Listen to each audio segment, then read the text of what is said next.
By Sue Minahan. Welcome to Talk Cosmos, the show where Sue Rose Minahan and her panel of guests bring you insightful conversations to awaken consciousness for soul growth. Come journey with us through astrology's energetic cycles and get ready to understand your path in the cosmic roots of the stars.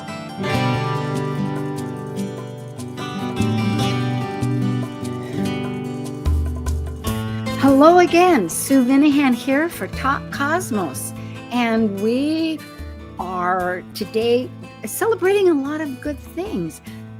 Well, celebrating because why not? That's really what life is. It's a matter of awakening to the moment on hand, and that's everything about Uranus as the modern ruler of Aquarius, going back to the fact that Pluto, its friend, is in Aquarius now to stay.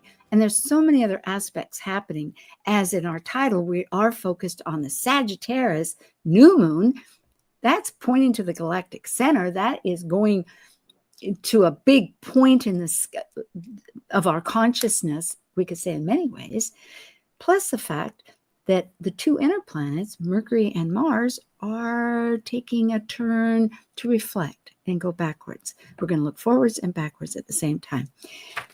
Times are shifting and we're keeping up with it. We're going to look at the whole view of this month, and that'll give you good ideas how to find those intentions, strategies, whatever else pleases your plate or palette of life. All right, we are now ready for Kaleidoscope Visions. Thank you. Understanding the cosmic energies influencing our consciousness by the 4 major moon phases for the month, this is your Kaleidoscope Visions panel. I'm Sue Rose Minahan, founder of Talk Cosmos since 2018. I'm an evolutionary astrologer, consultant, speaker, writer, vibrational astrology student, Dwarf Planet University graduate, Kepler Astrology Toastmasters Club charter member. I have a fine arts music degree plus a certificate in jazz. I'm an artist, musician, and certified color energy life coach. Especially, I love mythology and esoteric philosophies. I'm Amanda Pierce. I'm a soul-centered astrologer, blending intuition into my practice. I believe the universe is always working for our highest good and seek to empower my clients in our readings. I teach a 4-week series of empowerment-based meditation classes that connect you deeper into your own intuition and innate power. I work in communications with a passion for employee experience. I also have a BA in psychology. I'm passionate about healing and enjoy helping others create new realities and shift old paradigms. And I'm John Chinworth, a Seattle astrologer with more than 25 years experience. I use a blend of evolutionary, traditional, and archetypal techniques and constantly attend workshops and lectures to further hone my skills. I hold an MFA in poetics, an MA in teaching, and an astrological diploma. I've lectured at NORWAC and served on the WSAA board. I have worked in general and special education classrooms, both as a teacher and mentor. I also enjoy reading, penning poems, riding a bike, and going on road trips around the great state of Washington. And like the Sufi poet Rumi says, you are the entire ocean in a drop. Hello, Amanda. Hello, John. It's Hello. Good to get together. Good Yeah. to see you both again. Good to be back. We are. Yeah, I know. You've been on every week. I'm always here. And it's a treat. It's a good treat. Sagittarius. You are a Sagittarius, as a matter of fact. So happy birthday. Thank in you. advance.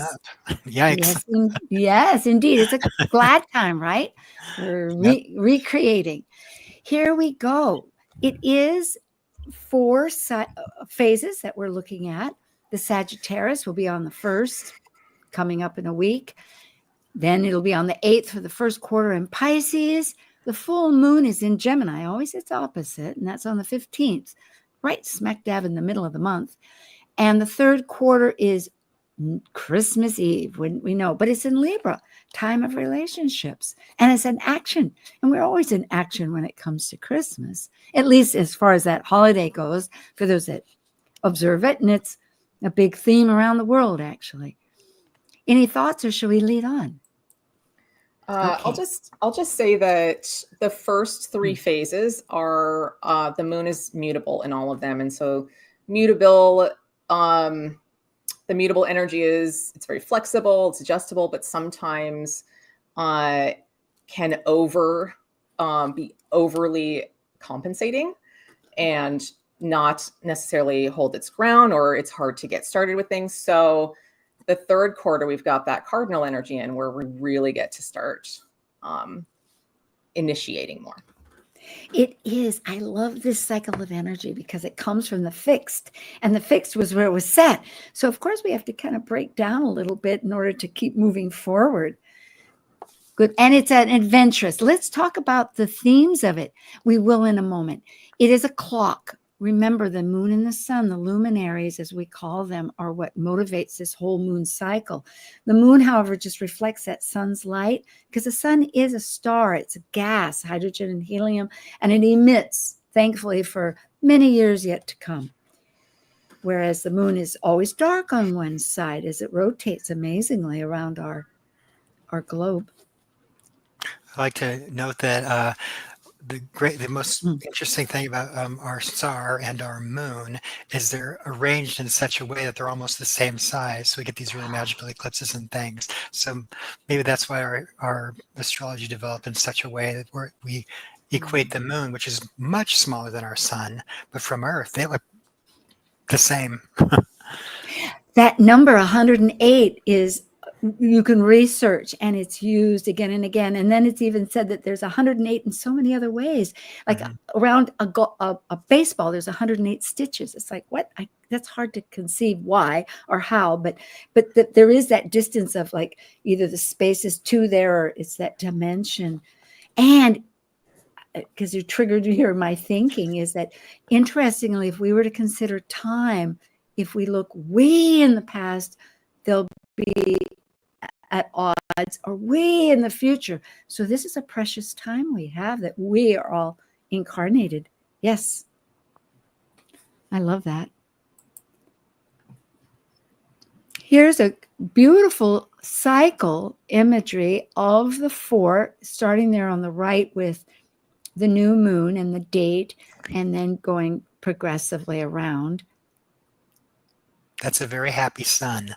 Yeah, it is beaming. It's true. It's shining its light. Yeah, beautiful. 9 degrees Sag. And we'll talk about each of these as we go into them. But December 8th is 17 degrees Pisces for the first. December 15th is 23 degrees Gemini for the new. And then for the third quarter closing before we start the next in Capricorn, it's going to be the 22nd. Did I say the 24th somewhere? I did. It's not going to be New Year's Eve, Christmas Eve. It's the 22nd. My boo-boo. Thank you. It's good to check and balance. Always check and balance. Here, look at these closer if you get a chance to review, or if you are in that, you can get more information. But just to show you that the new moon is a seed point, and this one's being ruled by Jupiter. First quarter is crisis in action, waxing moon. John, do you want to make any comments? Keep going. It's great. Good okay. It's still guiding ruler in Jupiter. And of course, that's the modern would be Neptune. The full moon on December 15th is illuminating and culminating and releasing. That's to find the best that it's culminated in, and that isn't working and blossoming, off and get your plan for the next half. And Mercury, which is retrograde, is supporting that by reviewing and looking and going backwards and forwards, such as this is a natural process of life reflected in the cosmos. Can I say something about the mutable signs building into that Libra third quarter? What Amanda was talking about, I wonder, because it's a growing cycle and they're all mutable signs, we may see that mutability get gradually stronger and a little more crazy, and then maybe we'll land in Libra, and then we'll feel more balanced. Because as the moon waxes, and those energies will also wax. I particularly remembering that the solstice is 0 degrees Capricorn, a world point, cardinal point, and Capricorn is very much about contracting, whereas Jupiter is all this expansion. So yes, I like your, I agree with your projection there. We end on another quarter moon, but instead of crisis in action, it's crisis in consciousness, waning, the light's decreasing. December 22nd, remember I stand corrected. And that's at the early degrees. These are so much like the same degrees as last year. They stay in one cycle for about 6 months. So it's going to be 1.5 degrees Libra. And it's Venus, beautiful Venus. Shall we talk about the Mercury retrograde that's impending in a few days? Tomorrow, as a matter of fact. Tomorrow. Well, retrogrades are always an opportunity to go inward and to kind of rethink and reevaluate how you've been doing things and how things are working in your life. And so Mercury is going to retrograde over these degrees, back up over these degrees that we've already been going over and in the pre-shadow period. So starting November 7th, this past period, we're going to have some time to kind of rethink how we've been doing things, how we've been communicating, how we've been thinking about things, that type of stuff. If you're a creative, too. if you're a creative, it's a really good time to go over whatever you're working on. If it's writing, great time to edit, to just sort of reevaluate what you're doing, and your mind will work in a different way, and you'll see things you didn't see before. So by the time Mercury goes back to being direct again, you'll have you're actually maybe a new work of art, or a different way of looking at the art that you're working on. Yeah, it will end January 2nd for the whole third shadow time, because it goes direct on the 15th, right on the full moon, which will be most interesting, Gemini New Moon. And this period from November 7th, right after the United States elections, is quite a intense time for many people, pro or con.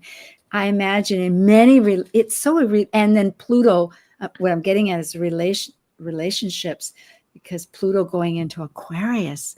I know for myself, I finally decided that I will expand and go into keep KKNW always, that's home front, homebound, but expand into Kmart, which is down in Los Angeles in the Palm Springs area. It won't begin here.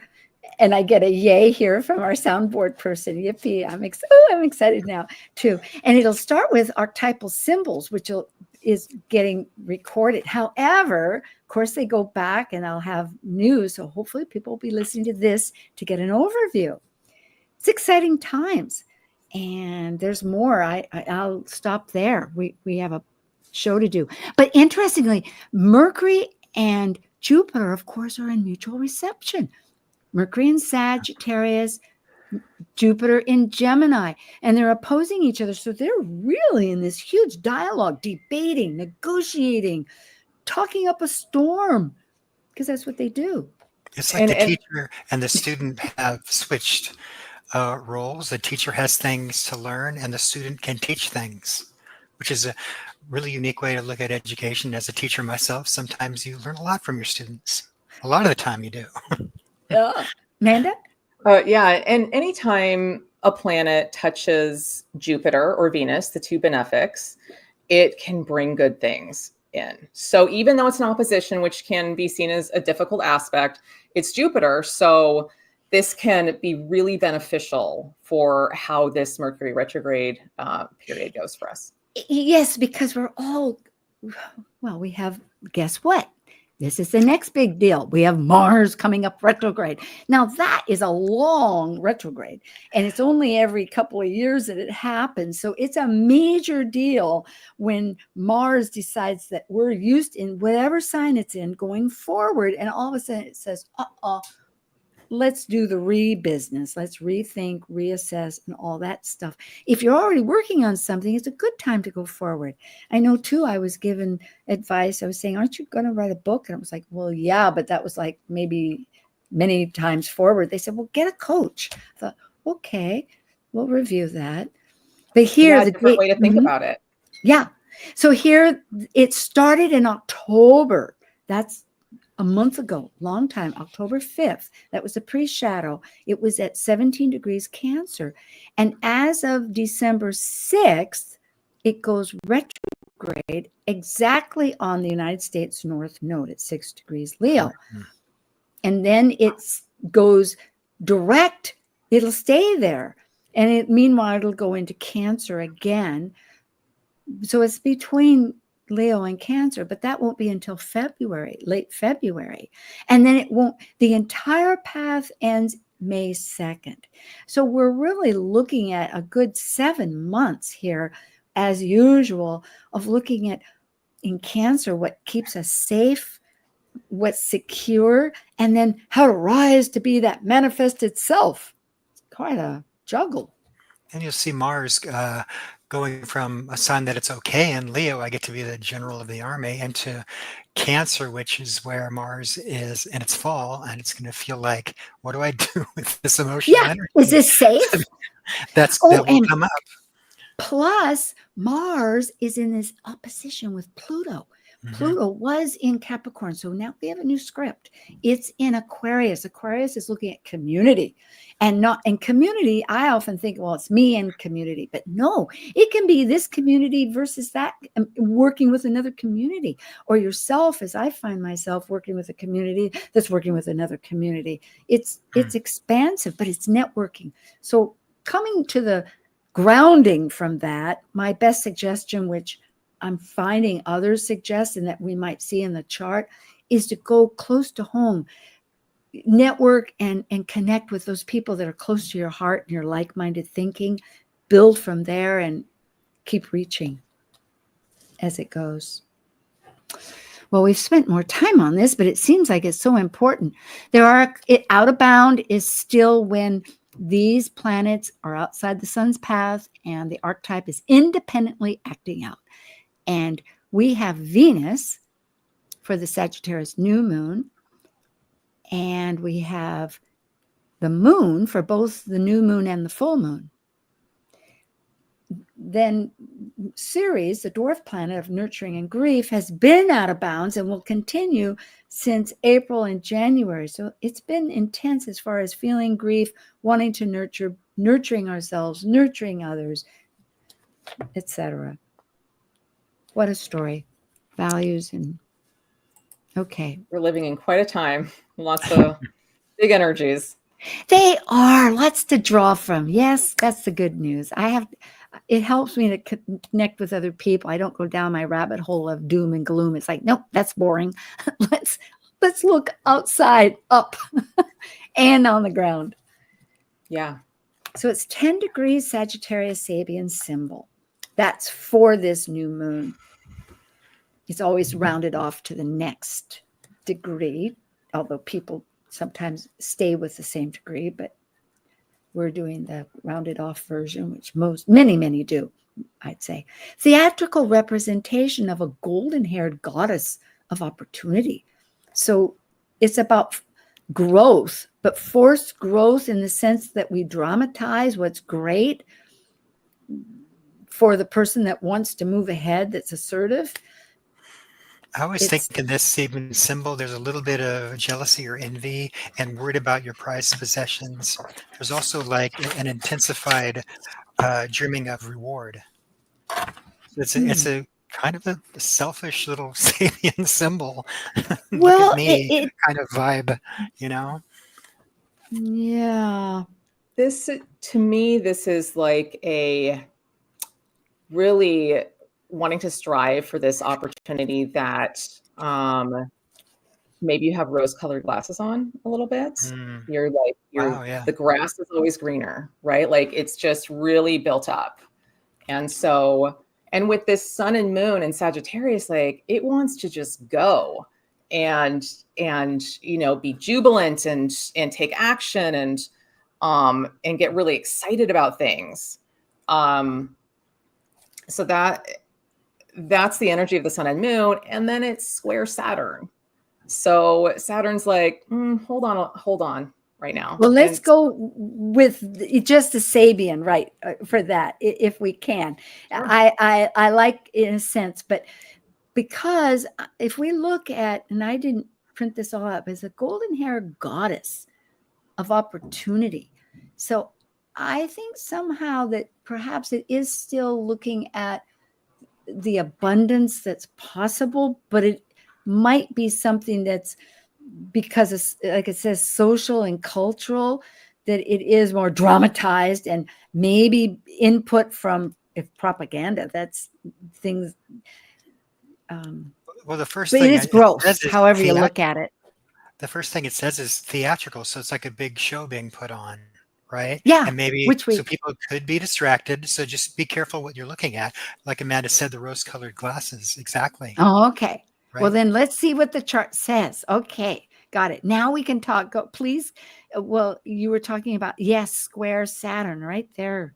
Yeah. So yeah, that beautiful big Sag energy getting kind of quashed by Saturn a little bit, and being stopped. And Saturn's really asking us to take a more mature approach in how we move forward. And Sag can be kind of brash and impulsive sometimes.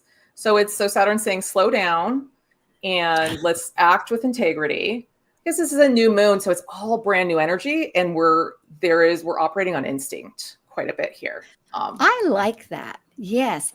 Remember, look here too. There is a T-square with Saturn, actually, because it is squaring, applying, because Jupiter is retrograde, coming into perfect its square with Saturn. And that goes back progressively through the month. We'll see it get closer and closer. That is the second time that the first square from December 20th, 2020, the grand conjunction, remember, where every 20 years, but this time it entered into air. So we're in this huge other cycle. And this is the first square that we're experiencing. It'll be 3 times. I think it was back in the spring. It's retrograde now, and then later in 2025, it'll be direct again. But that's also part of this squishing, I think. You're right. Saturn's telling us emotionally, and moon and ego, sun, pause. Yeah, I think that's a great point to bring up, that initial Jupiter-Saturn conjunction that we had in Aquarius. And there was a lot of energy around kind of creating our dreams and putting structure around it. And here, when we've got a square against, we're like up against something, and we're kind of being stopped a little bit and asked to kind of rethink it and redo it. And we've got Jupiter retrograde at this point as well. So yes, we're doing the re stuff. Yeah, it's a delay process. John, something before we go on to the next? Oh no, okay. That's great. Well, there's also flowing and connecting energies. A grand trine, I learned, and I keep repeating this, through vibrational astrology, which looks through umpteen thousands of charts, says that trines, yes, they flow, but they have to flow. It's like the river that won't stop. It can't stop, and it'll do anything to keep flowing, which isn't always a nice thing to remember. And this is in fire.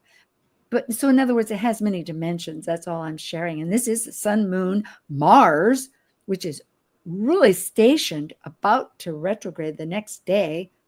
I think the next day. No, it's at 5 degrees. That's right. In the next week. And on that north node, so I think of the north node as this little soul whisper of a direction you should be going, like try this, and in Aries it's saying, let's up the individualism here just a little bit. You got Mars backing you up, you got the sun and the moon, so the gentle movement towards what your soul wants to do in this lifetime. Oh, the visions. Yes, the visions. Amanda? I love that. Yeah. I mean, a grand trine is it's a closed circuit of flowing energy. And so it just keeps going round and round and round and round. And with fire, that can often be just a lot of action and passion. But we don't want to burn up and burn out with it. And so I really like Saturn here for that. Yes. For bringing in that square, let's like ground it a little bit so that we can actually manifest something out here into the external. And so if you get stopped during this period, like look at how that might be a positive for you. Maybe this is a good thing that's coming. It's a blend. Yes, it is. Folks, remember, if you look at the first one where it has all the aspects, because Saturn's doing, as many of these planets, various action and then moving forward. There's always this mini trine too. Yep. If you see there at the Gonna say. go ahead, because this, remember, Earth folks, is an water. Aries chart. Don't look at the houses. It's a Right. Aries chart. We have all these planets in this creative mini trine. That's where you have planets in sextile 60 degrees from each other, then 120 degrees in a trine. They're working together creatively, saying, create all of these things. You got a lot of goddess energy. You got Venus and Ceres, and there with Pluto, so that adds the intensity. But at the top of this triangle is Neptune, not far from the North Node. So the dream is paramount. What dream are you creating, or what's in the back of your mind that you want to bring forward? It's actually very nice, right? And we'll see it throughout the next. I don't know if we have time, but we're going to try. Oh, there's a point of Thales. And thanks to my great team members here, they said, let's tell people a little bit. It's sacred geometry, folks. It's constructive. It has to have that opposition. But another planet is both sextile, which is connecting, and a trine, which is flowing. So let's look. We have two of them in this one. In fact, so in other ones, we have Mars. You can always see at the 90 degrees, which it is. We have Mars and Jupiter that are the big operators. Mars is trying to work between our directions of self and our relationships. And Jupiter is working between what's healing us, that's got to be included or else was excluded, with what our hearth of our altar is. And you have the Chiron Eris thing that continues to go on. Inclusion. Chiron, that wound, and Eris like, you need to do something about this. Do not ignore this wound anymore. Do something to help it heal and feel better. Okay. Now we could go ahead, Amanda, and we'll take our little break. Yeah, I love Jupiter sextile Chiron here, and I love Mercury trine Chiron. There's a lot of potential healing going around. And so, we'll see how this week goes, but around communication, around... Maybe the key for healing is to be inclusive. It's so easy to feel that one is excluded, and that's part of the wound. But by including, which Eris is, she was all about everybody, because coming to the party at the Judgment of Paris with the golden apple, it was like she had been not included. So she included herself, and it might be uncomfortable, but where is it uncomfortable? If we are the common denominator making it uncomfortable, then there's something about it that maybe we need to include and accept. I know this is coming home for me. We will be right back, folks. Continuing on, we have the first quarter, the full moon, and the third, and more. We'll be back. While we take a break from this week's edition of Talk Cosmos, let's take a look at this cycle's archetype. We are currently in the Yang period of Sagittarius, ruled by the largest of all planets, Jupiter, the Roman god, or Zeus by the ancient Greeks. By leaving a cycle based on power and powerlessness of life and death and regeneration, involving committed relationships, Sagittarius energy finds meaning for an expanded perspective and potential for actualization in their search for truth. As a mutable fire sign depicted by the centaur, Sagittarius is adventurous and seeks the beyond. Sagittarius travels to far places, physically and mentally, to find the truths of life.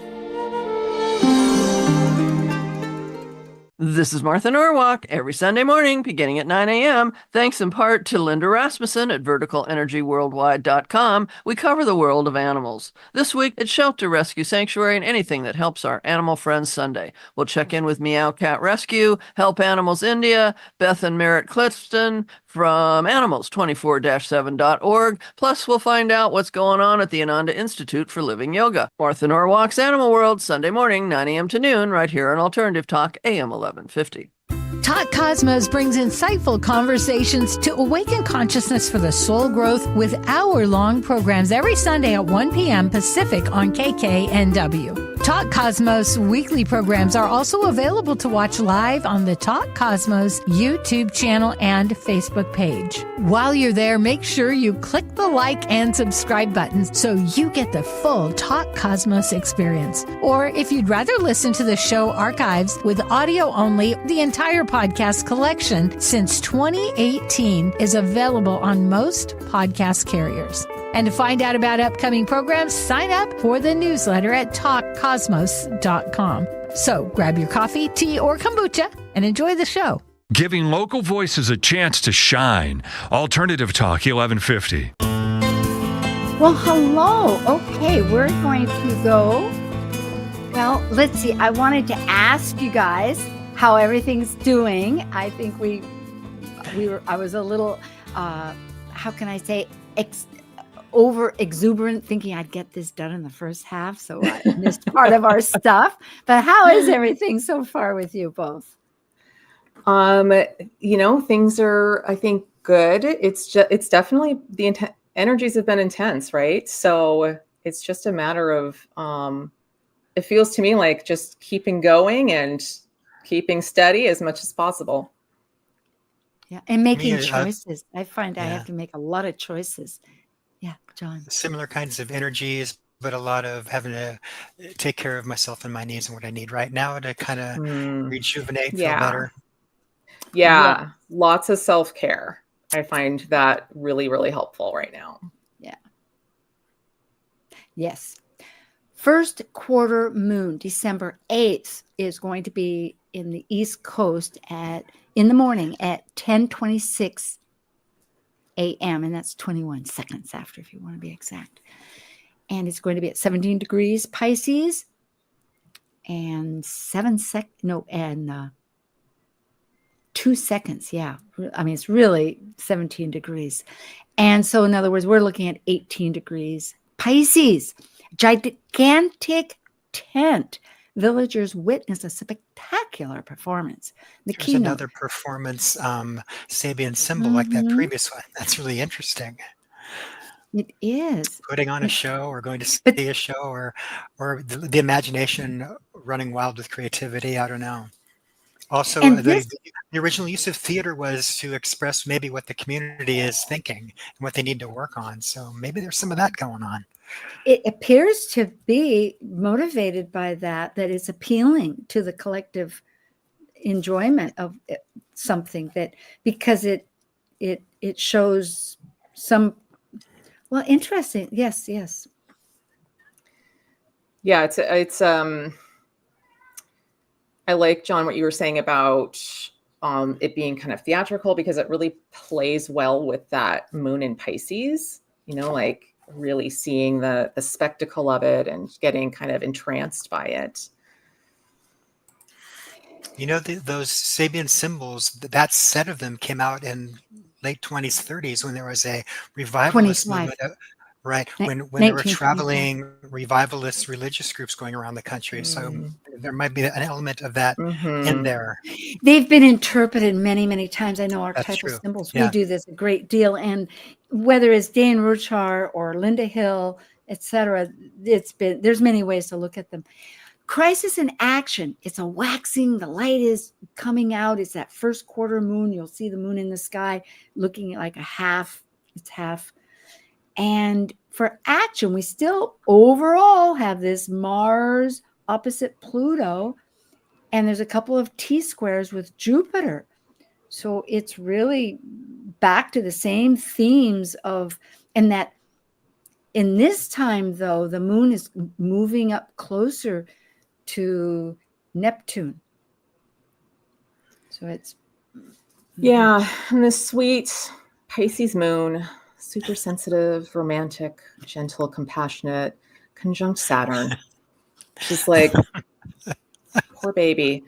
That's hard. It's hard energy, that moon Saturn quality. It can feel like being held to a high standard when really all you want to do is dream And yeah.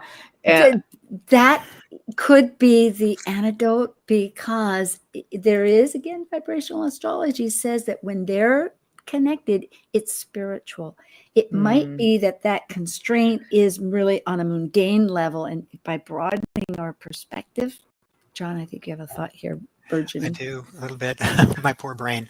So I think of the cycle, like the new moon is the seed that's planted, and the first quarter moon. Well, the sprout is up, and is the plant going to make it or not? Is it going to survive all the hard things that a new plant has to survive out in nature? And it's in kind of a dreamland now. So, but look at the interesting to think strategists. about. We have Pallas Athena at the top, and Capricorn being very level-headed, and looking at that Saturn that's connected with the moon and the dreams and the spiritual, going, how do I fit? What fits with me, my values? And again, we have, because everything is synergetic here, I think we're in a real liminal time between the new moon and the full moon, because Venus of our values is out of bounds. No, it's Ceres out of bounds. Anyway, she's connected. Remember, we have Pluto they're all three within just the same doorway, 0 degrees or 1 degree of Aquarius. And Soon that North Node will go over those Pisces planets, like kind of like a pull, like your karmic journey. So do these things. So that's another strengthening factor for a little plant that wants to grow. Well, January 12th, yes, January 12th, right there, or the next week is when it will be going across. Yeah, it's coming. Thanks for the day. It's slow. Thank you. Yeah, it's not Saturn. Saturn's like really saying, like, let's get real here. Let's. It wants to hold us kind of to that mature position that we kind of were starting to work with in the previous week as well. And if you look at it through that lens, it'll make this a lot easier to get through. Like whatever's coming forward, what are challenges, these are opportunities for growth. And sometimes, when people act badly, like there are many people that act like children. And so it's a matter of, do you want to react like the child to them, or can you step back and be that spiritual adult? I'm so grateful for you, Amanda. I feel like the student here going, yes, ma'am. I'll make this remembered. Okay, let's go to the next. We have here, because we have quite a bit, the connecting flowing, and there's that, well, it's not a grand trine. It wants to be, but it's not. It's really Mars in a trine to particularly, well, both the sun, but particularly Mercury. Both the retrogrades are like, let's work this out. Let's get some new patterns going, kind of what you're thinking about. Maybe we should stop and think about why Saturn is wanting us to figure out new relationships, Saturn trine Juno up there in the upper right. That's really kind of lovely for Saturn to think of fidelity and doing the right thing, which is what Juno wants all the time. I love these words. Having Fidelity. really good judgment about what you're going to do, and not be. In other words, don't throw out the baby with the baby water. Yeah. Don't throw out the baby. Yeah. Okay. Keep that baby.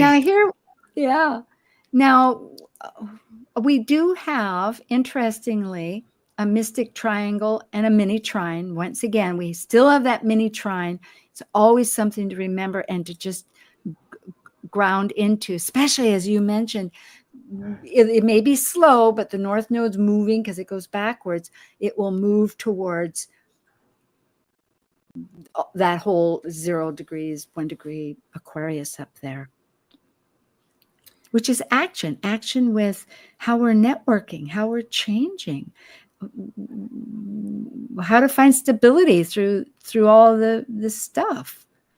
The mystic rectangle, to me, when I tell clients, it's you can see it in the sky. It's a brick, it's a building block, and it's made of these really easy, beautiful aspects.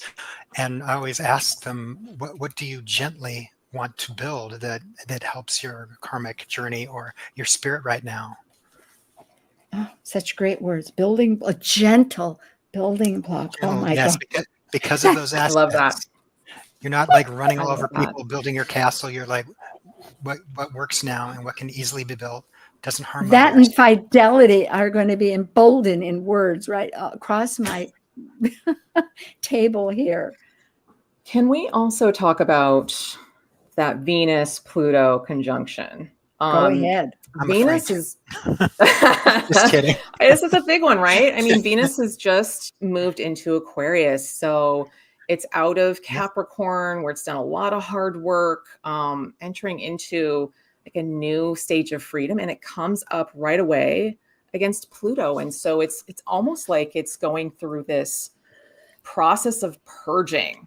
It goes down into Hades, into the underworld with Pluto to die. Part of it is dying, the part that needs to die, so that it can be reborn anew in this Aquarian energy, in this new Aquarian era that we're in with Pluto and Aquarius. So any areas like we're purging like the establishment from us, any established viewpoints that don't sit with us well anymore, that we need to let go, can come from family, from society, even from your friends, like that kind of stuff. External constraints that don't align with how perhaps our individual views are. Yes, exactly. Our values and our self-worth.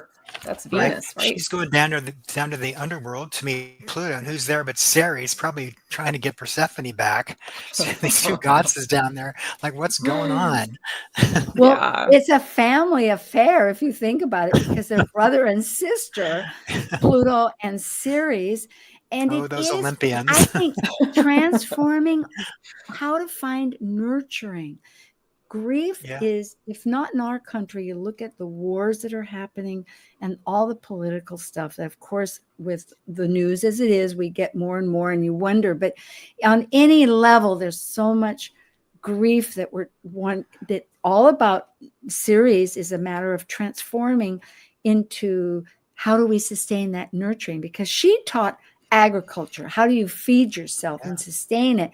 So we each have that ability to figure out, not to transform somebody to be them, make them immortal. Just how do we help another person help themselves and help ourselves? Help them through their grieving processes, because there's a lot of people in pain right now. And Aquarius is the public sign. It represents all of us, which Venus loves being there. She's like, I can do things for the common good. And I think this is actually very beautiful, but we have to be willing to listen and hold space for people who are processing things out. Yeah. And let go of our own stuff too, and like allow that death process to happen, so that we can really fully feel that empowerment of Venus in our lives. Interestingly, that might be part of Mars, because Mars is right here at our 6-degree USA North node. And it is the natural thing with Leo is to manifest and become an identity, become a manifested product or children, but whatever creative process, it's your pleasure. And it is, again, tricky to take that approach where you can be of substance and allow somebody else. Very good. Let's go on. Now, this was, which I would have brought up, but just a few little takes. I'll go back. You can find Amanda I'll go ahead. My videos, I have, go to YouTube. My YouTube, I have a playlist. I'm with Liz's Astrology Star Sisters, Talk Over Tea. We are coming up with a new one. We haven't quite yet. Just to let people know, next week will be archetypal symbols focused on the Sagittarius New Moon itself. This is giving a wonderful overview. Last week was about the Chiron retrograde, the second one. And if you want to check the first one, you can look at this. It was April 21st for the United States. And more important, we're having all these 0 degrees ingresses that are really helping to create the new consciousness. Amanda Pierce is at Amanda Moon Astrology at gmail.com, and John is Sky Path Astro, and that's Archer Stars at gmail.com, and I'm Sue Minahan at Talk Cosmos. we'll jump into the full moon. That is on the 15th of the month in the morning, East Coast at 4:01 in the morning, 25 seconds. Well, I love the full moon because we finally get to this illumination point in this cycle where we get a new perspective. We see all the information that's here coming forward for us. So now we can make really informed decisions. The moon will be out of bounds. It's going to be really quite communicative. It's exciting. And in that, with Jupiter, where in the heck is Jupiter? Yeah, moon in Gemini, next to it. Big communication, conjunct Jupiter. That's a really positive aspect here. I really like it. It is. The Sabian is children skating over a frozen village pond. Interestingly, this is using what's inhibited to develop and transcend into the environment. The other was, hey, I'm on stage and this is moving forward. This is more a triumph over entropy, as it's said. Many ways to look at it, but it's a transcendence of existence. That kind of goes along with what you were just saying, I think. John? I like the playfulness of the Sabian symbol, the variation of the figures of the kids changing, and the capriciousness of it. So there's a playfulness to it, which I think is really nice. And it feels very airy. Like there's the frozen village pond. Like that's water. It's like frozen water, and you're staying on top of it. You're not like falling deep into the emotions and staying with that playfulness. I have a song for that Sabian symbol and for that chart. Do you know True Colors by Cyndi Lauper? Yes, True Colors. Yes. That's good. I can't sing it, but yes, through. It is. So remember, it is illuminating, culminating, releasing a full moon. It's in Gemini, which is duality of and it's also the psychopomp going between spirit and matter, and it's retrograde. We're going to be rethinking things, negotiating. So here we have, again, some strategists with Athena, who is the mental, came from Zeus, from his head. It's mental strategy, like war, but on a mental process. Not just war, but causes. And planning things out. She's the great planner. She's going to go to war, but she's going to have the whole thing laid out, or whatever the goal is. She's going to have everything lined up so it goes smoothly. That's what I think of Pallas Athena. And she rules computers. It's kind of interesting. It is. And I think more importantly here too is that square between Jupiter and Saturn is now just a couple of degrees as Jupiter retrograde. So it's coming, and I didn't check to find out exactly when it was, but this is another phasal, like a first, well, this is the full moon, but that's a phasal thing. Any thoughts, or shall we? Moon is square Neptune as well here. So there can be like more sensitivity. It can be like a psychically sensitive time. So and it's also the full moon period. So any illusions you had around what's come up this month are starting to dissolve with this Neptune influence, which can be painful, but also like it's freedom to have the truth.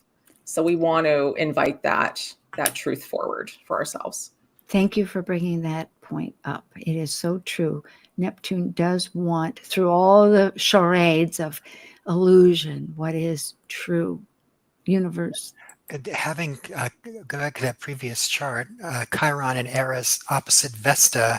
Now that thing that you're working on, the ongoing painful thing that you're working on, or finally giving voice to, is going to become a little bit sacred and to be held in great esteem. Oh, how Beautiful. Empowering!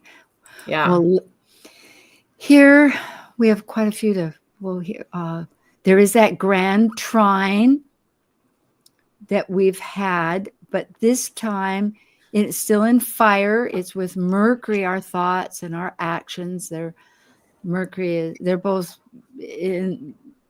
along with the same fire energy of going forward with our visions. And Mercury is stationed direct in this chart. So it's starting that forward moving process. So all the lessons that we've gathered during that retrograde process about how to do things a little bit differently, there's a lot of potential to move this. Retrograde. I don't know if it, but it's close. It's real close to direct. Yeah. Right. Okay. It's making that shift. Yeah. Mm-hmm. Which means the planet's at its slowest. Yeah. Whenever the so it's deep. It's hitting you. You're right. So this is like, so then this is a deepening. Brakes are really on. Yeah. Yeah. This is a deepening, like, and you're getting that more information from Mars and the North Node as well about how to move forward. As we move forward, we have the final quarter. It's called the third quarter, the last quarter moon or phase. And it's on December 22nd, not Christmas Eve. And it's in the evening. It's at 5:17:55 p.m. It's almost 5:18 p.m. I think that's a 5, not a 6. Yeah, pardon. Washington, D.C. back. And it's 1 degree Libra. So we're going to look at the 2 degree, which I think is a beautiful one. It's creative centralization, but it says that it's this transmutation of fruits from all the past experiences into the seed of forever creative spirit. The idea that any seed takes embodied what the product is ahead and produces it. It's pretty beautiful. It's powerful. Leaping up. We know this now. We can take this leap to this level. Yeah, there's all that mutability got us to some point of transfixation into, and look at that. Okay, we can see, maybe we can even talk about it here. There's this beautiful T-square that last moon, as it going into meeting up with that sun in Capricorn, because this is just past the solstice, the day after the solstice. So the sun is now at 1 degree Capricorn, and it's with the nodes. So we're releasing something about our partnerships. Our working with that value system has worked. So we're focused on, remember when we had Venus and Pluto, which Venus has now moved away. Venus is not with Ceres and Pluto anymore. Let's look and see, shall we? Yeah, Venus is she trine Jupiter? Let me. Oh, that'll be the next one. Let's look. Yeah. Okay. Yeah, but we do have, maybe we should just, because we want to talk about our soup, and it is a mix. And you can see now they're just 1 degree still, Jupiter and Saturn. So we're working. It's the sun has moved into Capricorn. It's the solstice. It's powerful. And here we have still that mystic rectangle of opportunity and hope between Mars and that, but now it's Ceres. And so we've made some headway with our Venus. Let's look at this, shall we? We have 2 minutes. What is your soup recommendation for the month? How do you put all these cosmic energies? I think, Amanda, you're our cook here. What would you say? Well, I'll just say I like this month in general. I feel like it's a bit lighter than what we've been dealing with. Like it's not without its challenges, but there's a lot of positive change possible coming up. And so my soup for the month is Tom Kha Kai, which is a Thai soup, a chicken soup in a coconut milk broth, and it's very light and bright and but also savory. So it's got a real like positive, hopeful vibe to it. You have a new fan. Oh, yummy. Yes, I like this. In fact, I've changed my soup because of this. Now, John, what's your soup? Well, it came to me today. We were talking about the therapeutic things going on with Chiron and Eris, and now Vesta. So we need a healthy soup to make you feel better. And the Mexicans have a soup called pozole, which is hominy, pork, and chilies, and that's often like a therapeutic soup, but it's good anyway. So that's my soup for the. That sounds great. Boy, decision. Here I go. What do I look at? We're so international. I'm thinking Yeah. instinctively first, oh, what sounds good? And then I think, what's in it? First was like a fish stew, but now I love this Greek soup where you put lemon in it. It's an extra tang with the rice and the chicken, avagave, or what's it called? Love it. Oh my goodness. I used to Beautiful. go to a Greek restaurant down on the Ave in Seattle years back, Wow. just to get that little soup. Well, folks, enjoy your soup and your month. Remember that. No. Yeah, and do listen to, well, we'll be on KMET next week, and on the 1st, actually that's starting on the 3rd. It'll be on a Tuesday. But on the 1st, next week, we have about this new moon. Enjoy, and blessings. Thank you very much. Bye, everyone. Bye, everyone.